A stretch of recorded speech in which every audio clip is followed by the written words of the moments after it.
isolation, containers, and blast radius. Now that we understand how code becomes a running process, we need to ask a more uncomfortable question. What happens when that process misbehaves? Because it will. Backend engineering is not about preventing failure, it is about containing it. This is where isolation enters the workflow. Isolation exists for one reason only, to limit blast radius.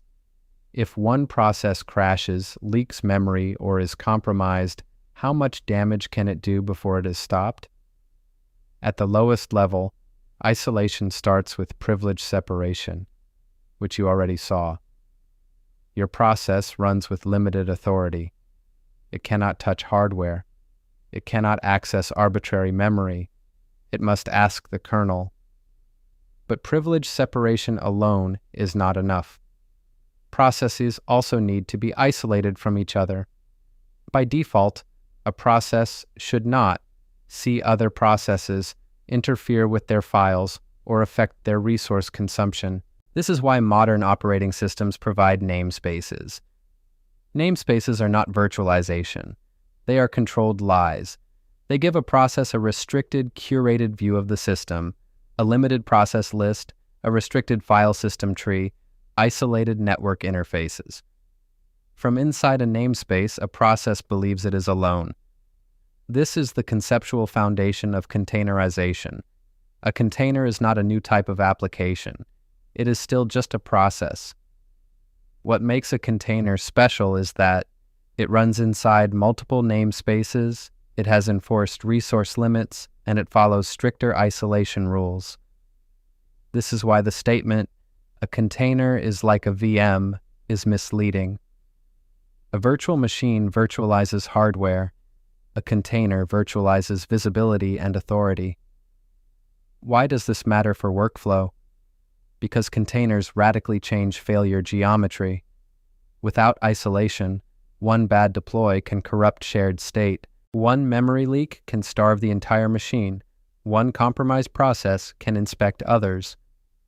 With isolation, failure is localized, restarts are cheap, and recovery becomes mechanical.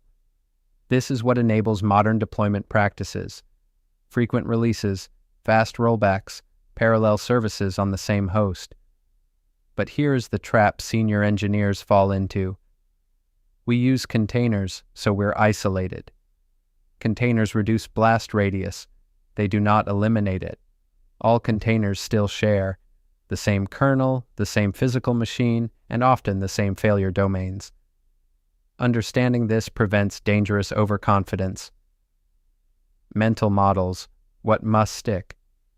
Isolation exists to limit damage, not prevent bugs. Namespaces create restricted views, not new machines. Containers are isolated processes, not mini servers. Blast radius is a design choice. Isolation always has boundaries. Know where they end. Common senior level mistake.